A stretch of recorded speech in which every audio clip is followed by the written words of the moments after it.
আজ আমরা মামার বাড়ি যাচ্ছি। হ্যাঁ জানি এই ব্লগটা অনেক পুরনো। কি করব, এত বেশি কন্টেন্ট হয়ে যায় যে সব নতুন নতুন কন্টেন্ট তোমাদের সাথে শেয়ার করতে করতে পুরনো কিছু কন্টেন্ট পুরো চাপা পড়ে যায়। সেইটা হয়েছে এর দশা। আমরা মামার বাড়ি যাচ্ছিলাম রান্না পুজোর উপলক্ষে।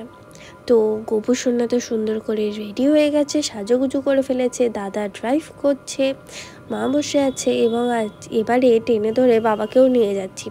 বাবা খালি কাজের বাহানা দিয়ে আসে না। তো যাই হোক, বাবা সামনে বসেছে। আর চলো এবার আমি ইন্ট্রোটা করে নিই।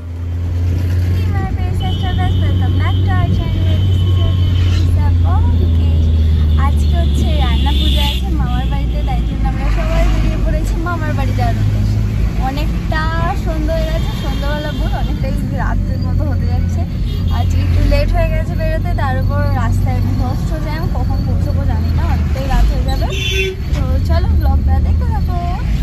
অ্যান্ড আজকে ইচ্ছা রান্না পুজো, তো এটা বলে দিই, মামার বাড়িতে ইচ্ছা রান্না পুজো হচ্ছে। চলো, এখন আমরা এসেছি মিষ্টি কিনতে।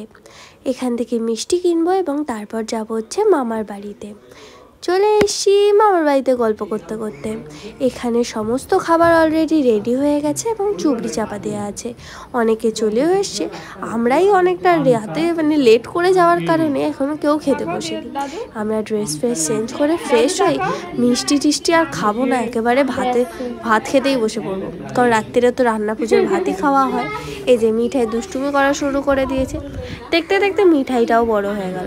যাই হোক, এতটা রাস্তা আসার পরে সবাইকে একটু বিধ্বংস বলে মনে হচ্ছে, কারণ জ্যাম জট পেরিয়ে অনেকটাই আমাদের মামার বাড়ি অনেকটাই দূরে। এখানে দিদু মাইমা সবাই যে যার কাজে ব্যস্ত। রান্না পুজোতে কাজটা অনেকটাই বেশি থাকে। তো এই হচ্ছে আজকে আমার লুকটা, আমি এই ড্রেসটা পরেছি, তাই জন্য তোমাদের সাথে শেয়ার করছি যে আমায় কেমন লাগছে। আর এটা আমি মিররে নেওয়ার চেষ্টা করছি, বাট দেখছি ফ্ল্যাশ অন হয়ে গেছে। যাই হোক, তোমরাও কিন্তু আমাকে বলো যে আমায় কেমন লাগছে। হ্যাঁ, আমায় কেমন লাগছে আমি ফার্স্টে কমেন্ট করতে বললাম। যাই হোক, তো এবার যাব হচ্ছে ওপরে গিয়ে একটু ফ্রেশ হবো, একটু বসবো। খাওয়া দাওয়া তো হতেই থাকে, মেন যদিও রান্না পুজো খাবার জন্যই, কারণ এত রকম রান্না হয়, সত্যি আমার খেতে ভীষণ ভালো লাগে। তো তারপরে আমি খেতে চলে এসেছি। এত রকম ভাজাভুজি অলরেডি আমার পাতে চলে আসতে শুরু হয়ে গেছে। আলু ভাজা, বেগুন ভাজা, পটল ভাজা, কুমড়ো ভাজা, কাঁচকলা ভাজা, কত রকম বলবো, সব রকম ভাজাই একটু একটু করে খেয়েছিলাম। আর আমার পাশে বসেছিল মিঠাই। তো আমরা তো জানোই একসাথে বসলে পাশাপাশি বসবই, আলাদা বসলে চলবে না আমাদের। তো এবার আমাদের চলে এসছে ভাত এবং ডাল।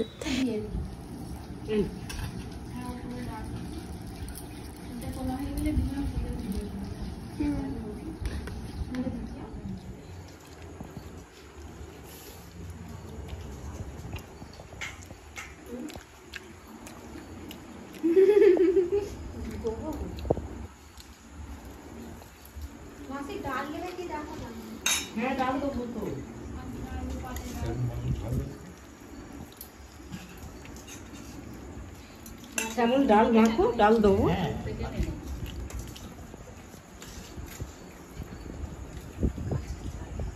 ডাল নেবে না তুমি? আর ডাল দেবো।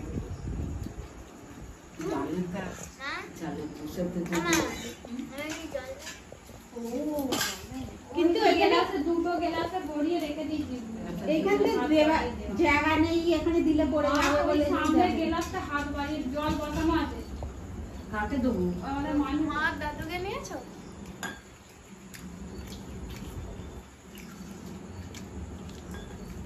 আমাকে একটু ডাল দেবে।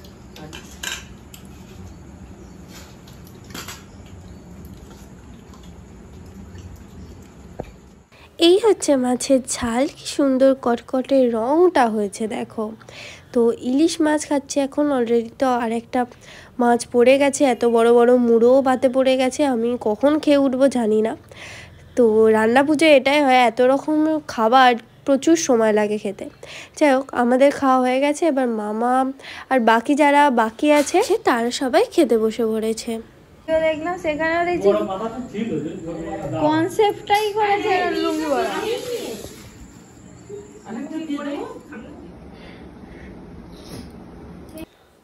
নেক্সট ডে মর্নিংয়ে চলে এসেছি আমরা। আর এখন দিদা পান্তা ভাত রেডি করছে ঠাকুরকে দেবে বলে। তো এই সমস্ত প্রসাদ মানে ঠাকুরকে আগে দেওয়া হবে খাবার, তারপরে আমরা আবার মর্নিংয়ের ব্রেকফাস্ট করব। মর্নিংয়ের ব্রেকফাস্টও আমরা এই ভাতই খাবো, রান্না পুজোতে এটাই খাওয়া হয়। এটাই অ্যাকচুয়ালি সবথেকে বেশি আনন্দ লাগে।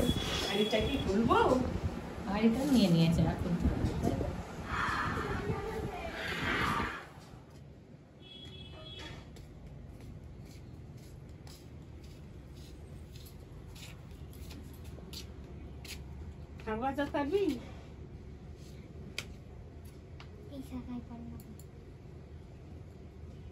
কোন শাকটা পারবি নিয়ে আয় না।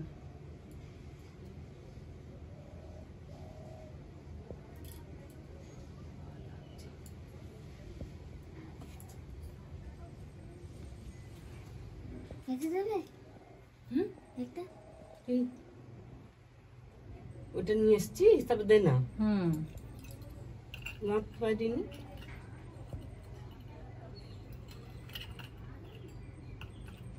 যত দিন যায় কি চটপট পারি মা, চটপট পারিনি।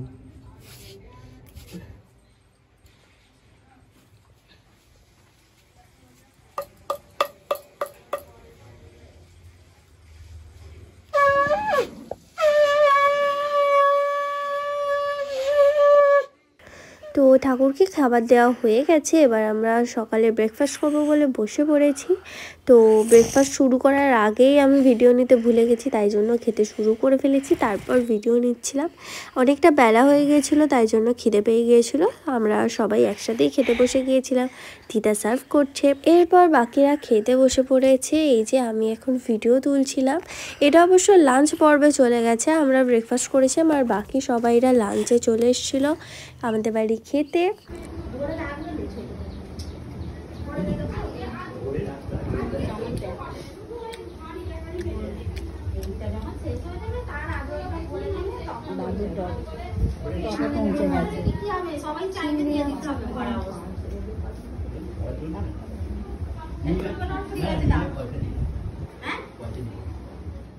তো এবার আজকে আমি একটু সাজিয়ে গুছিয়ে বসলাম, যেরকম সব কিছু পরপর সুন্দর করে আগে সাজিয়ে নিয়েছি, খেতে শুরু করিনি, তোমাদের সাথে শেয়ার করব বলে, আর হ্যাঁ একটা ফটো চাই বলেও। তো তাই জন্য আমি সমস্ত কিছুটা সাজালাম একটু একটু করে। তারপরে এত কিছু আমি নিজেও খেতে পারিনি, দাদাকে অল্প তুলে দিলাম, বাবাকে অল্প তুলে দিলাম। আর হ্যাঁ নিয়েছে এতগুলো ঠিকই। লাঞ্চে যদি এত বেশি খাই মাছ টাছ করে তাহলে হয়ে গেল, আর আজ রাতে ডিনার করতে হবে না। ইলিশ মাছ দুটো ভাজা নিয়েছি, আবার ঝালে নিয়েছি, টোটাল আমার পাতে 6খানা আমি মাছ নিয়েছি। যাই হোক, এত তো খেতে পারবো না, যেটুকু পেরেছি খেয়েছি, বাকিগুলো বাকিদের তুলে দিয়েছি। মিঠাই মুখটা কর, মিঠাই।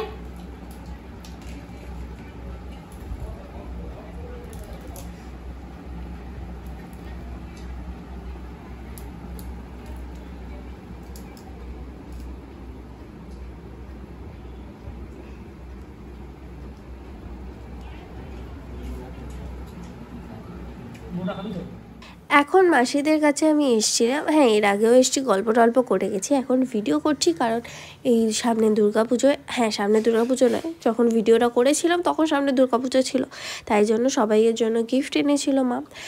মাসিদের ছেলেদের জন্য আর মাসিদের জন্য আলতা সেতু, সেগুলো দেওয়া হচ্ছে। আমার মানে একটু সময় নেই যে আমি অন্য কিছু যাও রেডি হও, আমি আসছি, অন্য কিছু কিনবো। আমি ঝট করে শনিবার সকালবেলা ওকে দোকানে পাঠিয়েছি আলতা সেতু কিনতে, যা তুই অন্তত যা কিছু নিয়ে চলে আয়। এইটা তোর ছেলে, দেখ তো সাইজ গুলো। হ্যাঁ এইটা নুপুর তোর ছেলে, সাইজ গুলো দেখ। তোর তাই বললো 30 হবে, ও এইটাই বললো, বলছে ও তো রোগা, ও 30 সাইজ হবে। আর এইটা দেখ বড় সড়ই নিয়েছে, এনে ব্যাগ নিয়েছিস। এটা দিয়ে তুই কিছু কিনবি, তুলাটা পড়লে ঠিক হয়ে যাবে রে, দেখ না হাতে পড়লে এতটাই হয়ে যাবে, তুললেই। দেখ এল নিয়েছি, আর কত নিয়েছে পরে দেখো কি আমি জানবো। একবার দেখ বাবা, একবার পরে দেখ তো। না একবার পরে দেখে নে ঠিকঠাক হচ্ছে কিনা। বাবা পরে সুন্দর একটা প্রকৃতি দেখতে দেখতে বিকেলবেলা তারপর আমরা বাড়ি চলে এলাম। এই ভিডিওটা লম্বায় নেওয়ার কারণে আমি ভাবছিলাম দেবো না, কিন্তু ভাবলাম এতটা সুন্দরই লাগছে প্রকৃতিটা, তোমাদের সাথে একটু শেয়ার করি। তো আজকের ভিডিওটা এতটাই, আশা করি ভালো লেগেছে। ক্ষমা প্রার্থী আমি, কারণ আমি অনেকটাই লেটে ভিডিওটা আপলোড করছি। তো আমার চ্যানেলে নতুন হলে প্লিজ সাবস্ক্রাইব করে দিও। Bye bye.